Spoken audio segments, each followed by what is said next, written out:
Jusqu'à maintenant, on a traité le problème d'analyse des lignes de transmission. On a dérivé les équations de courant et de tension. On a étudié le transfert de puissance dans les lignes de transmission. On a vu aussi les caractéristiques du courant et de tension dans les lignes de transmission. Et on a utilisé la bague de Smith comme un outil graphique pour analyser les lignes de transmission. Maintenant, on va discuter des applications des lignes de transmission dans les hautes fréquences.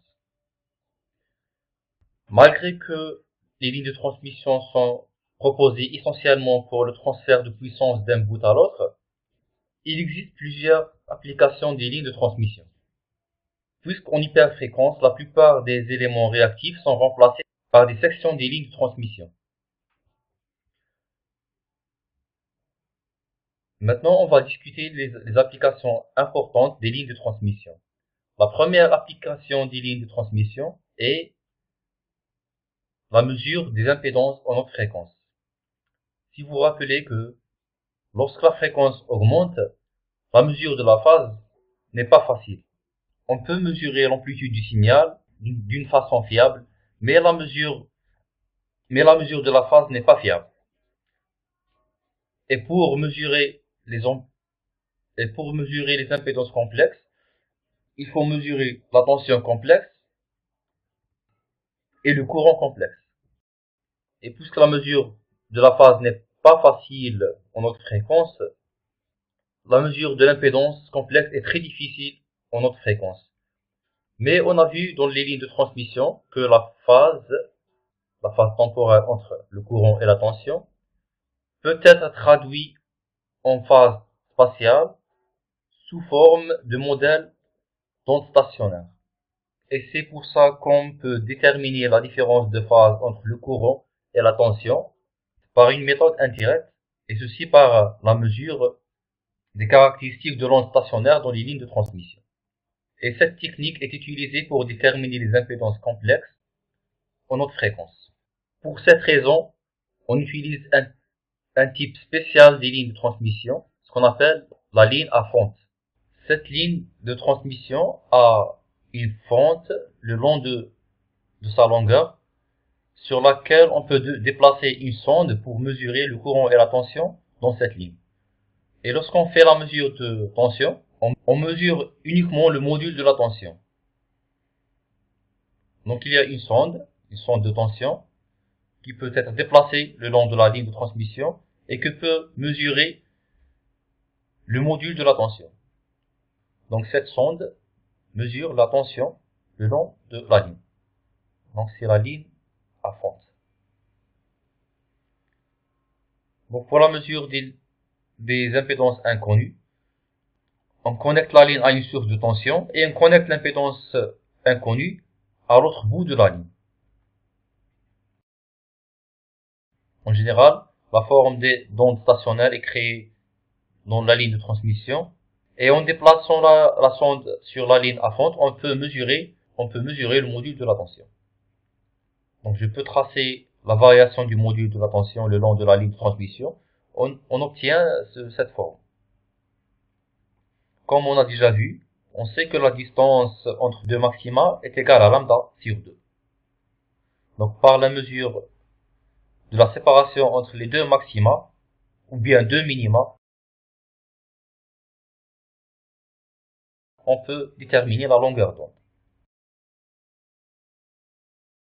Et une fois on a la longueur d'onde, on peut calculer bêta, qui est égal à 2pi sur lambda.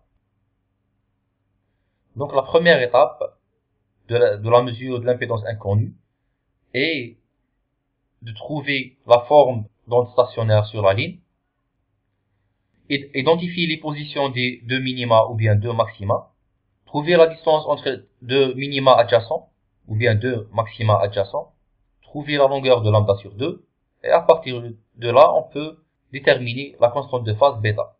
La deuxième étape est de trouver la position du maximum de tension. Disons que le minimum de tension se trouve à L min à partir de la charge. On peut aussi la tension maximum et la tension minimum à partir de la forme d'onde stationnaire.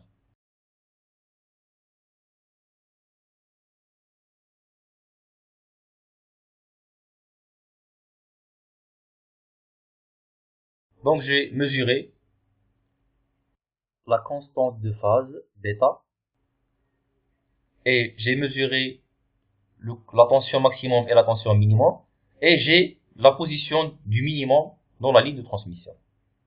Une fois j'ai fait ces mesures, je peux déterminer le paramètre requis pour calculer l'impédance inconnue. Donc la première quantité à calculer est le rapport d'onde stationnaire. Comme on a déjà vu que le ρ égale à le module de V au maximum divisé par le module de V minimum. Donc une fois que vous avez le ROS, on peut déterminer l'impédance maximum et l'impédance minimum de la ligne.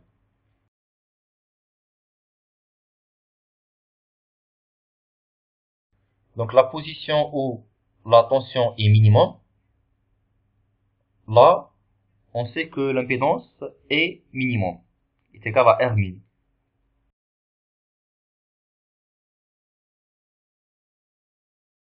Et comme on a déjà vu, R min est égal à R0 divisé par le ROS.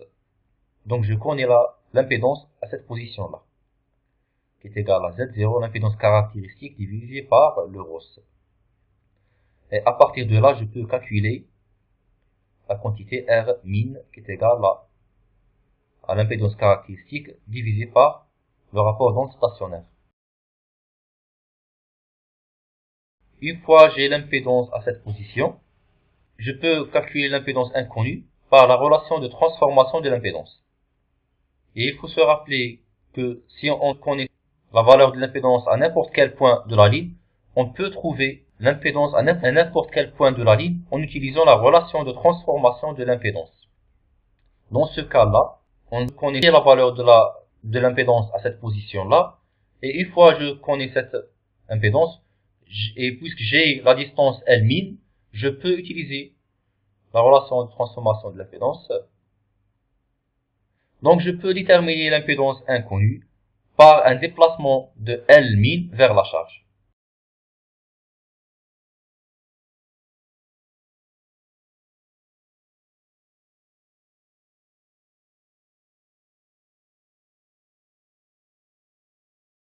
Donc ZL, l'impédance inconnue, l'impédance de la charge, est égale à Z0, donc Z0 fois R min. Et puisque le déplacement est vers la charge, on a la distance qui est négative.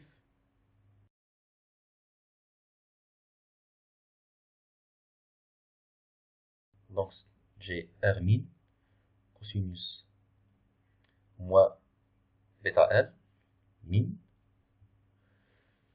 plus J Z0 sinus moins bêta L min.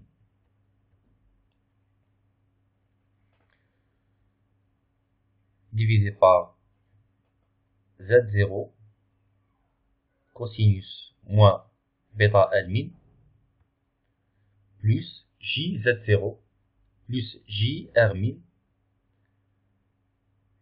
sinus moins bêta L min.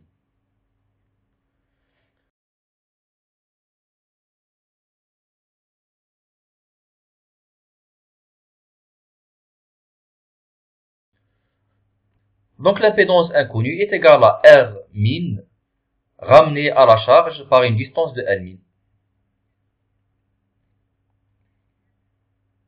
Une fois que vous avez cette relation, vous pouvez déterminer RL facilement. Donc je peux séparer la partie réelle et la partie imaginaire. Et j'aurai la valeur de la résistance et la valeur de la réactance. Donc ZL qui est égal à R plus JX, où R est égal à ρ fois 1 plus tangente au carré de bêta L, L min, divisé par ρ au carré plus tangente au carré bêta L min. Et la partie réactive X qui est égale 1 moins rho au carré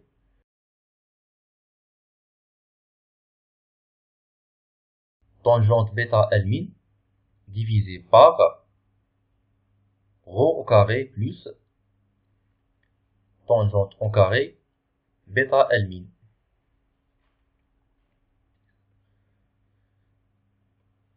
Donc après la rationalisation, j'obtiens ces formules.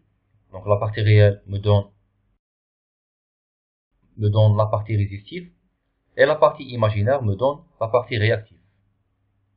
Donc après la transformation de l'impédance R min vers l'impédance inconnue, j'obtiens l'impédance complexe. Donc une fois que vous avez le ROS et la position du minimum, vous pouvez déterminer l'impédance de la charge. Mais dans la pratique, on va voir que lorsqu'on connecte l'impédance inconnue à la ligne de mesure, vous allez remarquer qu'on va utiliser des connecteurs et autre chose. Et à cause de ces derniers, la position de l'impédance minimum n'est pas connue avec précision. Donc la mesure de L min est parfois imprécise. Donc si je connais L min avec précision, je peux déterminer ZL. Mais si L min n'est pas connu, j'ai une erreur d'estimation pour estimer l'impédance inconnue. Donc la solution pour trouver la position de la charge, premièrement on remplace la charge par un court-circuit. On fait la mesure sur la ligne, on trouve la position des maxima et des minima.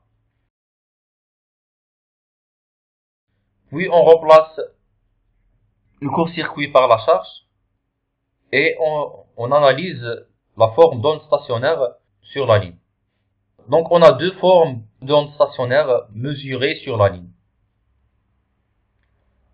Donc le premier lorsque la ligne est terminée par un court-circuit et le deuxième lorsque la ligne est terminée par la charge inconnue. Donc le premier cas, donc disons que cette ligne de transmission, et à l'extrémité je peux connecter soit la charge ou bien le court-circuit. Lorsque je mets le court-circuit, donc lorsque la ligne est court-circuitée, le minimum de tension se trouve dans la position du court-circuit. Et puisque ce court-circuit est idéal, le rho sera infini. Donc je vais tracer la forme d'onde stationnaire pour une ligne court-circuitée. Donc j'aurai cette forme-là. Donc la tension minimum dans la position du court-circuit. Donc, et le rapport de maximum sur le minimum est infini. Donc le rho est infini. Et c'est la forme d'onde stationnaire pour une ligne court-circuitée.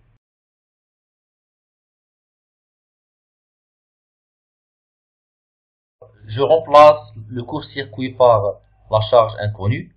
Donc j'aurai deux choses.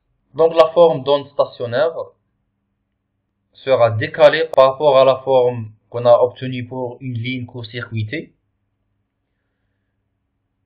Et le rho ne sera pas infini.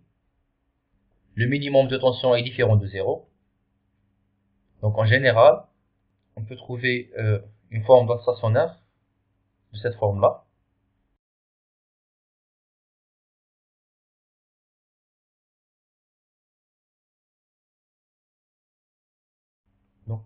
Donc je n'obtiens pas des maxima et des minima dans les mêmes positions. Donc j'ai deux formes là.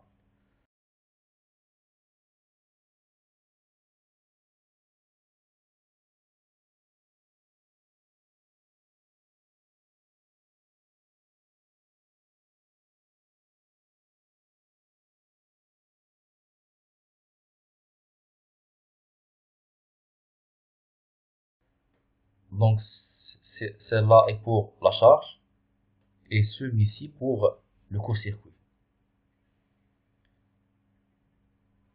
Donc c'est la position de la charge ou bien du court-circuit. Et ainsi que la valeur de tension se répète chaque lambda sur 2. Donc la mesure dans ces points est identique.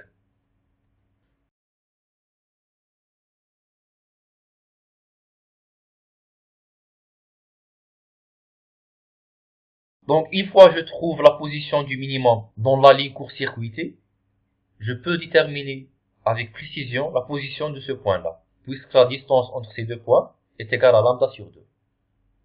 Donc au lieu de faire la mesure dans ce point, je vais faire la mesure dans le deuxième point, puisque ce point est défini avec précision dans la ligne à fente, ou bien dans la ligne de mesure. Je peux faire la mesure dans ce point-là, à partir des minima dans la forme d'onde stationnaire obtenue à partir de la charge, et cette distance est égale à L min.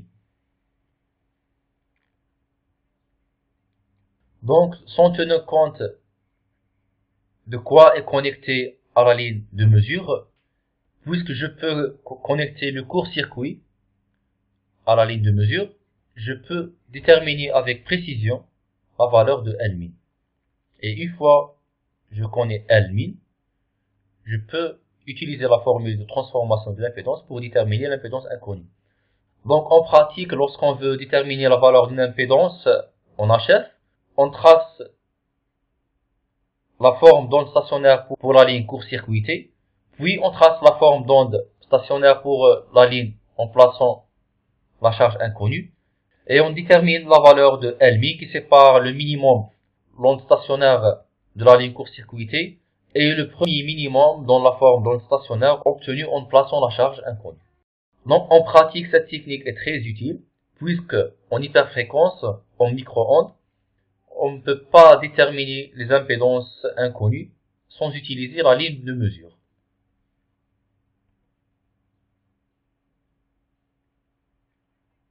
Donc dans les fréquences hautes, les lignes de transmission sont très utiles pour la mesure des impédances inconnues. La deuxième application des lignes de transmission est l'utilisation des sections de lignes de transmission comme des éléments dans un circuit HF.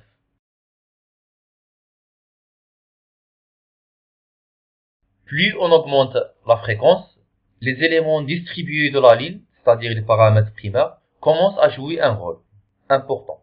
Donc prenons un exemple. Supposez que j'ai une inductance à utiliser dans les fréquences hautes. Donc disons que je vais utiliser un conducteur pour fabriquer une inductance à utiliser dans les fréquences hautes.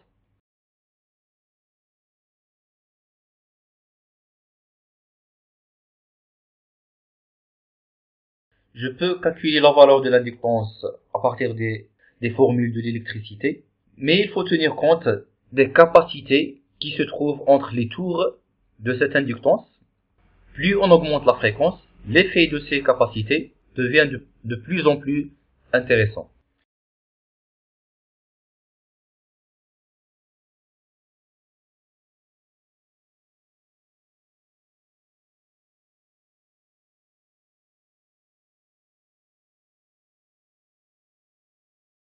Et on peut démontrer pour une inductance typique que la fréquence de résonance est de l'ordre de quelques centaines de mégahertz. Cela veut dire que si j'ai besoin d'une inductance à utiliser dans des fréquences au-delà de 100 MHz, l'inductance se comportera comme une capacité, car si la fréquence augmente, l'effet de ces capacités sera dominant. Donc de même, si j'ai une capacité en fréquence basse, elle se comporte comme une capacité. Et si j'augmente la fréquence, j'ai des effets inductifs sur ces deux conducteurs. Et à partir de certaines fréquences, la capacité ne se comporte plus comme une capacité, elle commence à se comporter comme une inductance.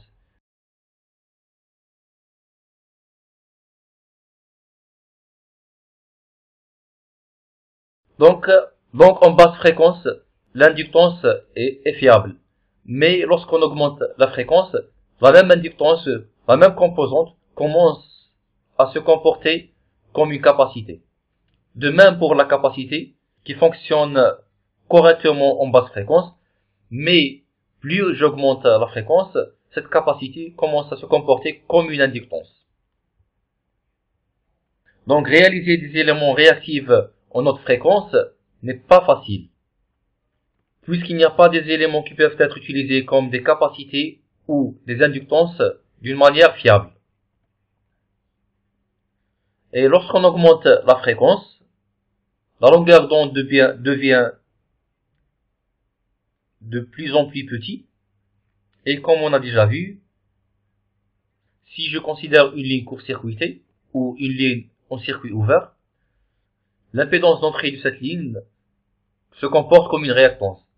Donc, lorsque la fréquence augmente et la longueur d'onde se rétrécit, la taille de la ligne de transmission qui peut me donner une impédance réactive devient de plus en plus physiquement réalisable. Donc on a deux points qui favorisent l'utilisation des lignes de transmission, puisque la fabrication des composantes en haute fréquence est de plus en plus difficile, et la réalisation de la réactance par l'utilisation des sections de lignes de transmission devient très simple, puisque la longueur d'onde devient petite, la longueur de la section de ligne de transmission à utiliser devient physiquement réalisable. Donc ces deux facteurs supportent l'utilisation des lignes de transmission pour réaliser les éléments réactifs dans les hautes fréquences. Et si vous observez un circuit HF qui fonctionne à des fréquences de centaines de mégahertz, vous allez trouver que la plupart des composantes sont remplacées par des sections de lignes de transmission. Donc on va voir comment utiliser les lignes de transmission comme des éléments réactifs. Donc considérons une section de ligne de transmission. Donc on peut utiliser soit une ligne en court-circuit ou bien en circuit ouvert. Donc si j'utilise la vague de Smith, donc j'utilise la vague de Smith pour les impédances,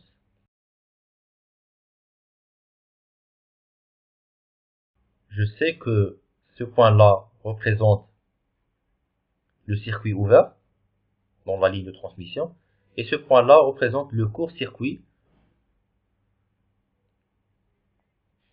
Donc pour une ligne court-circuitée ou bien une ligne en circuit ouvert, lorsque je déplace dans la ligne de transmission vers le générateur, je déplace sur le grand cercle.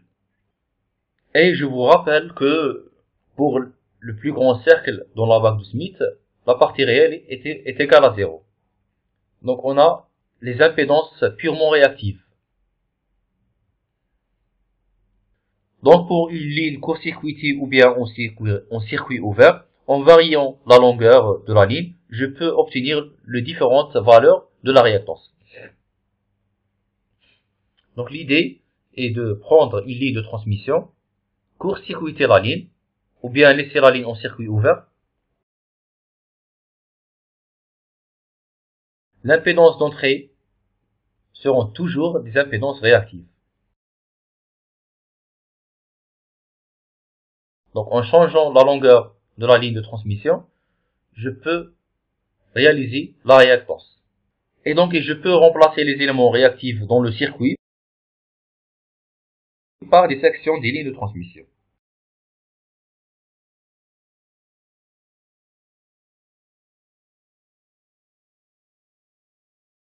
Donc on va clarifier cette idée.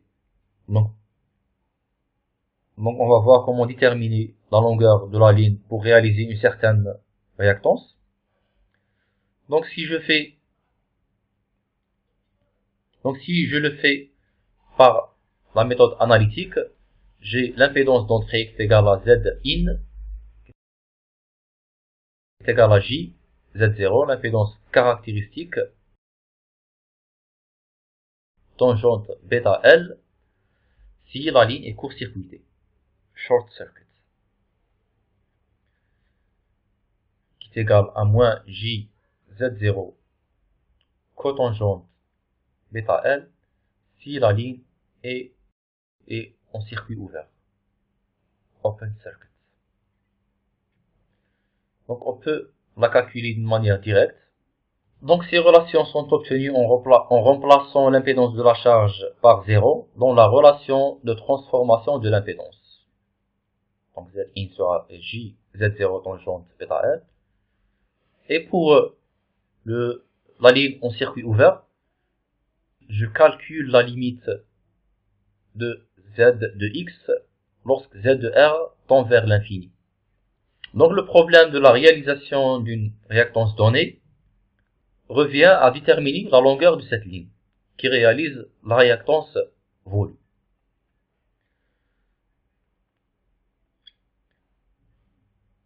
Donc je vais dénoter la longueur de la ligne en court-circuit par LSC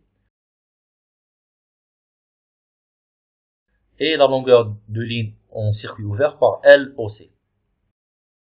Et si je veux réaliser une certaine réactance X, pour le cas du court-circuit, le premier cas, X est égal à Z0 tangente bêta L, LSC. Et X est égal à moins Z0 cotangente bêta L, LOC. Donc à partir de cette relation, je peux déterminer LSC. Donc si je connais la fréquence d'opération, ici connaît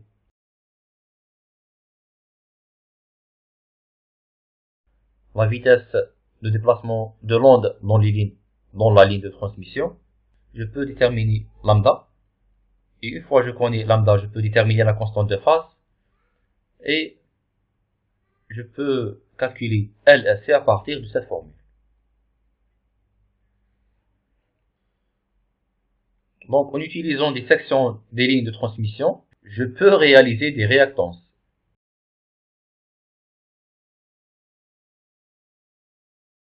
Et je peux utiliser la bague de Smith pour déterminer ces longueurs. Donc disons que ces fonctions tangentes ou bien cotangentes, pour la variation de bêta LC de 0 vers 2π, ces deux fonctions varient de moins l'infini à plus l'infini. Cela veut dire que si je change la valeur de LC ou de LOC, je peux réaliser n'importe quelle valeur arbitraire de la réactance. Donc, il n'y a pas une limite. Donc, je peux réaliser n'importe quelle réactance de moins l'infini à plus l'infini. Donc, on peut réaliser n'importe quelle réactance à partir d'une ligne court-circuitée ou bien d'une ligne en circuit ouvert. Et le choix d'utiliser l'une ou l'autre dépend du système dans lequel on va installer ces éléments. Donc, prenons un exemple. Supposez que j'ai une ligne bifilaire. Donc, court-circuiter la ligne est très facile. Il suffit juste de connecter les deux conducteurs. Donc, pour un système à deux conducteurs en parallèle, et puisque la connexion des deux conducteurs est simple, il est préférable d'utiliser les lignes en court-circuit. Mais si le système est un circuit imprimé, pour faire un court-circuit, il faut mettre un trou dans le circuit imprimé pour connecter les deux conducteurs. Donc, court-circuiter la ligne dans cette structure est très difficile. Il est préférable d'utiliser des sections en circuit ouvert.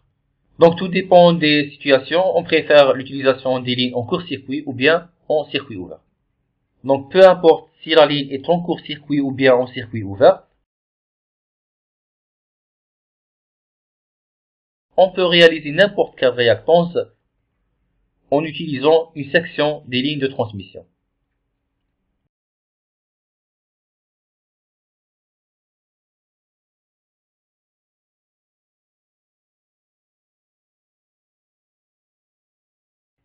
Donc, on va voir comment déterminer la longueur de ces sections des lignes.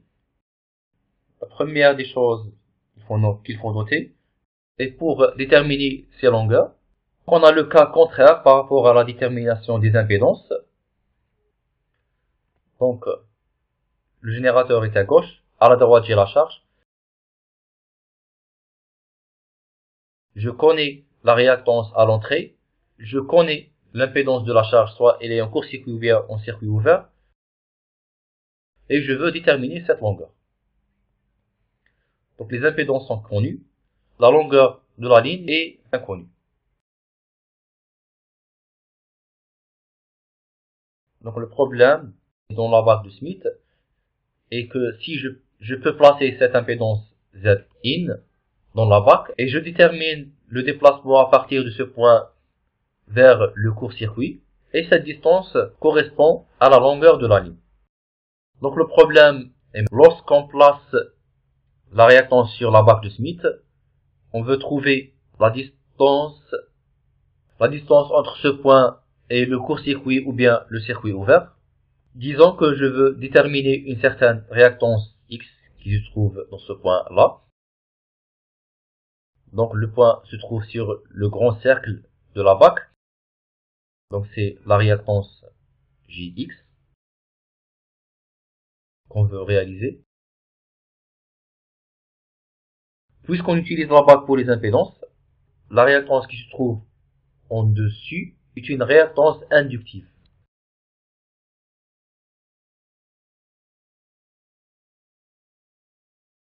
Il faut noter que, malgré que la réactance est inductive, on ne va pas réaliser une inductance. Puisqu'en basse fréquence, vous réalisez des inductances ou bien des capacitances, mais dans notre cas, on réalise direct les réactances. Donc cette quantité représente la réactance inductive qu'on veut réaliser pour une fréquence donnée. Maintenant, si je fais un déplacement à partir de ce point vers la charge, je trouve soit le court-circuit ou bien le circuit ouvert.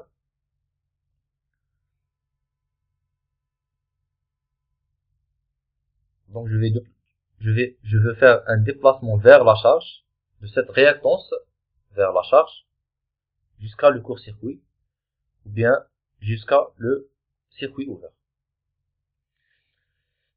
Donc je fais un déplacement vers la charge, jusqu'à le court-circuit, et ce point-là est le circuit ouvert, donc pour les impédances. Donc si je veux trouver cette longueur correspond à la longueur de la ligne de transmission à utiliser pour réaliser cette réactance. Donc là, d'une façon similaire, je peux déterminer la distance vers le circuit ouvert, et cette longueur me donne LOC. Donc pour réaliser cette réactance X, donc en prenant cet arc qui représente LSC pour la ligne en court-circuit, et si je prends cet arc vers le point du circuit ouvert, je vais obtenir LOC, donc la longueur de la ligne en circuit ouvert. Donc je vais répéter comment déterminer la longueur des lignes en court-circuit ou bien en circuit ouvert pour réaliser une réactance. Premièrement, il faut placer la valeur de la réactance dans la bac de Smith. Donc et n'oubliez pas de normaliser la valeur. Donc j'ai ici X bar, la valeur normalisée.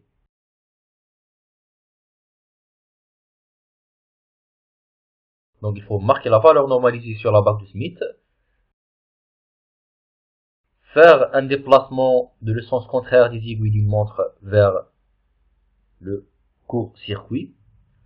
Cet arc me donne la longueur de la ligne en court-circuit.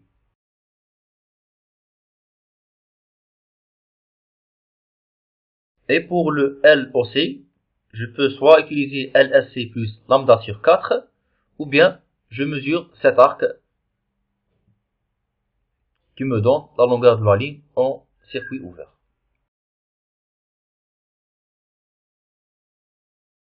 Donc tout dépend du choix du circuit. Je peux soit utiliser une section en court-circuité ou bien une section en circuit ouvert. Et je peux réaliser n'importe quelle réactance inductive ou bien capacitive.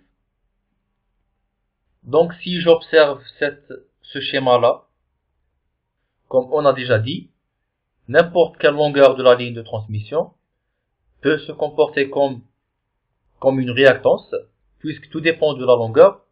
Je peux obtenir différentes valeurs de réactance, qui peut être capacitive ou bien inductive. Disons que j'ai une ligne court-circuitée, l'impédance de la charge est là. Si je fais un déplacement vers le générateur, donc dans le sens des aiguilles d'une montre, donc pour une distance de lambda sur 4, j'ai une impédance d'entrée qui est égale à l'impédance du circuit ouvert. Et pour une longueur supérieure à lambda sur 4 et inférieure à lambda sur 2, j'aurai une impédance capacitive. Donc pour une ligne court-circuitée, si la longueur est entre 0 et lambda sur 4, la ligne se comporte comme une inductance. Mais si la longueur de la ligne est entre lambda sur 4 et lambda sur 2, la ligne se comporte comme une capacitance. Donc de même pour une ligne en circuit ouvert. Donc le mouvement vers le générateur de lambda sur 4. Donc pour une ligne en circuit ouvert, de longueur entre 0 et lambda sur 4, la ligne se comporte comme une capacité. Et si la longueur de la ligne en circuit ouvert est supérieure à lambda sur 4 et inférieure à lambda sur 2, la ligne se comporte comme une inductance. Maintenant, tout dépend de la longueur de la ligne de transmission. Je peux obtenir un comportement inductif ou bien un comportement capacitif. Donc je peux écrire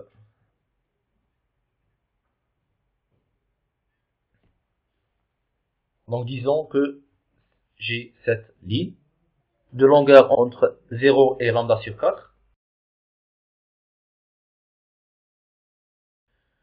Donc cette ligne de longueur entre 0 et lambda sur 4 est équivalente à une inductance. Est équivalente à une inductance.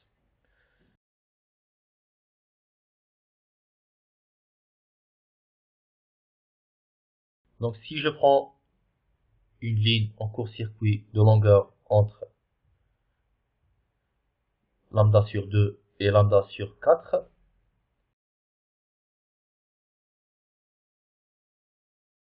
donc cette ligne est équivalente à une capacité.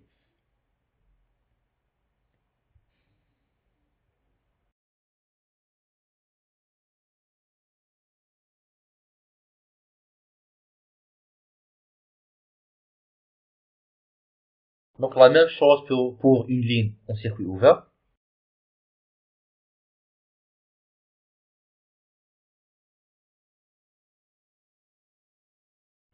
Si la longueur est entre 0 et lambda sur 4, cela est équivalent à une capacité. La ligne se comporte comme une capacité. Et si la longueur de la ligne en circuit ouvert est entre lambda sur 4 et lambda sur 2,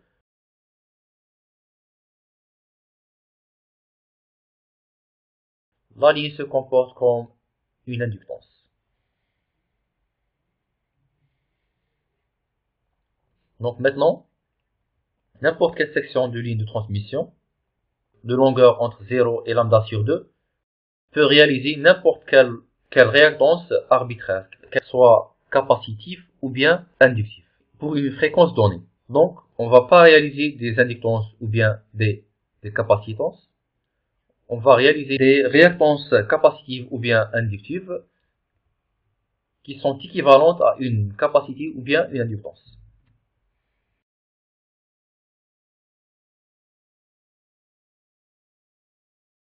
Donc, une fois j'ai la valeur de la capacitance ou bien l'inductance, donc jusqu'à lambda sur 4, le tronçon se comporte comme une capacité. Et entre lambda sur 4 et lambda sur 2, la ligne se comporte comme une inductance.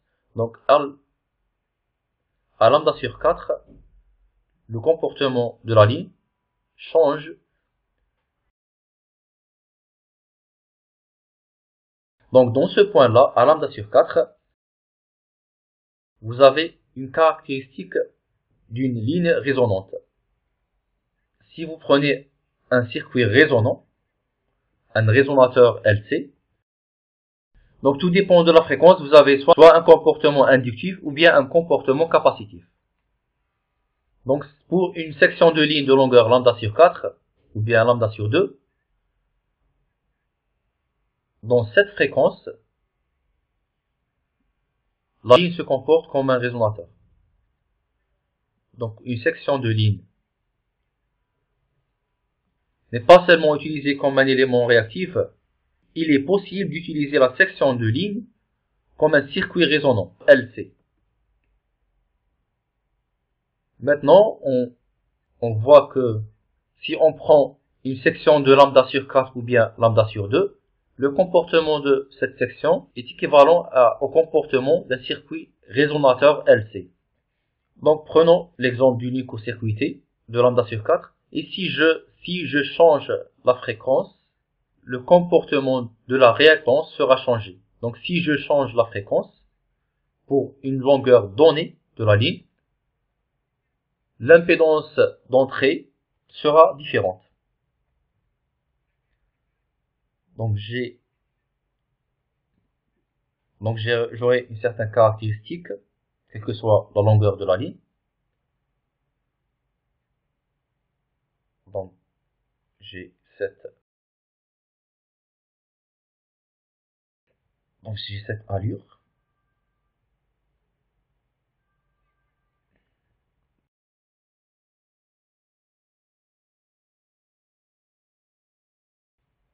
Donc si je prends une ligne court-circuitée, et si la longueur est égale à lambda sur 2, et puisque la charge est en court-circuit, l'impédance d'entrée sera égale à 0. Et si je déplace vers la charge à lambda sur 4, j'aurai une impédance égale à l'infini. Et d'un côté de ce point, une impédance inductive, et de l'autre côté, j'aurai une impédance capacitive. Donc si la longueur est égale à 0 ou bien lambda, j'aurai des impédances dans ces points, puisque l'impédance d'entrée sera égale à 0. Mais pour la même longueur, si j'augmente la fréquence de telle sorte que la longueur LSC sera égale à lambda sur 4, je vais trouver ces points. Donc en changeant la fréquence pour une longueur donnée de la ligne, lorsque la longueur de la ligne devient 0, ou bien lambda sur 2, ou bien lambda, j'aurai des impédances qui se trouvent dans ces points, là. Et si je change la fréquence de telle sorte que la longueur de la ligne sera égale à lambda sur 4, ou bien 3 lambda sur 4, ou bien 5 lambda sur 4, j'aurai ces points-là. Cela veut dire que si la fréquence est proche à ce point-là, les caractéristiques de la ligne seront similaires à un résonateur série. Mais si les fréquences sont proches de ce point-là, le comportement de la ligne sera similaire aux caractéristiques d'un résonateur parallèle. Donc si je prends les caractéristiques d'un résonateur série, donc j'ai L et C en série, donc la variation de l'impédance aura cette forme. Donc j'ai X en fonction de la fréquence.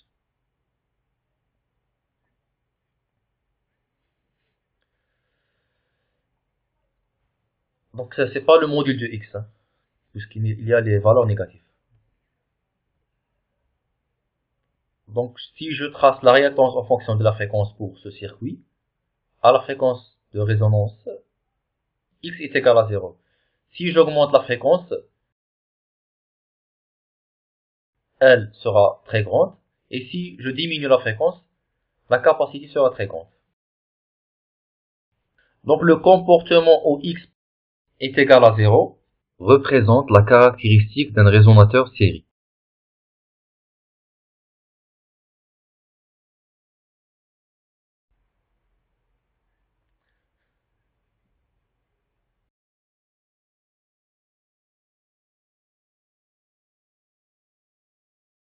Et pour le résonateur parallèle,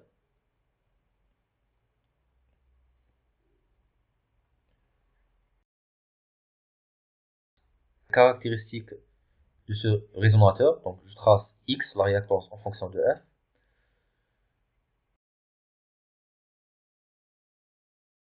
Donc à la fréquence de résonance, la réactance sera infinie. Et si la fréquence est supérieure à la fréquence de résonance, j'ai un circuit capacitif. Et si la fréquence est inférieure à la fréquence de résonance, j'ai un circuit inductif. Donc la ligne se comporte comme un résonateur série pour une fréquence où x est égal à 0, ou elle peut se comporter comme un résonateur parallèle pour une fréquence de x est égal à infini.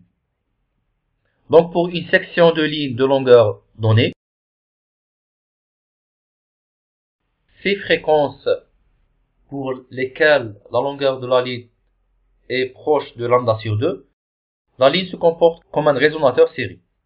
Et si on a des fréquences de telle sorte que la longueur approche de lambda sur 4, la ligne se comporte comme un résonateur parallèle. Donc c'est le cas pour les lignes court-circuitées. Et pour les lignes en circuit ouvert, la situation contraire. Pour une ligne en circuit ouvert, si la fréquence est de telle sorte la longueur proche de lambda sur 4, la ligne se comporte comme un résonateur parallèle. Dans ce cas-là, la longueur approche de lambda sur 4, l'impédance d'entrée sera égale à 0. Donc la ligne se comporte comme un résonateur série. Et si la longueur de la section, lambda sur 2, la ligne se comporte comme un résonateur parallèle. Donc tout dépend de l'utilisation d'une ligne court-circuitée ou bien en circuit ouvert. Je peux réaliser un résonateur série ou bien un résonateur parallèle pour des fréquences différentes. Donc pour des fréquences hautes, je peux utiliser des sections de ligne pour réaliser des réactances. La ligne peut être utilisée pour réaliser un résonateur série ou bien un résonateur parallèle pour les circuits en haute fréquence. Et puisqu'on a un circuit résonant, la question qui se pose, quel est le facteur de qualité de ce circuit? Puisque le circuit résonant est caractérisé par son facteur de qualité. Et si vous vous rappelez de la définition basique du facteur de qualité, le facteur de qualité est relié avec les pertes dans le circuit. Plus les pertes sont grandes, plus le facteur de qualité est petit.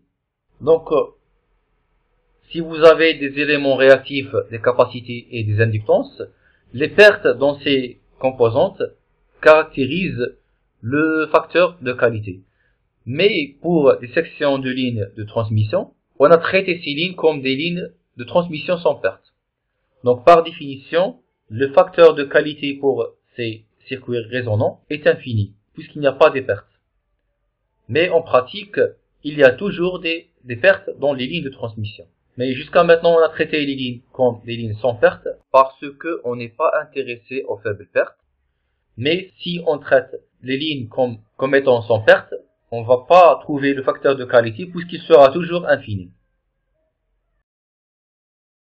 Donc dans ce cas, puisqu'on s'intéresse au calcul du facteur de qualité pour le circuit résonant, malgré que les pertes sont minimes, il faut tenir compte de ces pertes pour calculer le facteur de qualité. Donc on va continuer l'analyse des lignes de transmission et on va calculer le facteur de qualité des lignes de transmission et on va voir aussi que ces sections résonantes des lignes de transmission peuvent être utilisées pour autres applications. Donc les sections des lignes de transmission peuvent être utilisées aussi pour booster le courant et la tension, en plus de l'utilisation pour la réalisation des réactances et des circuits résonants. Et merci.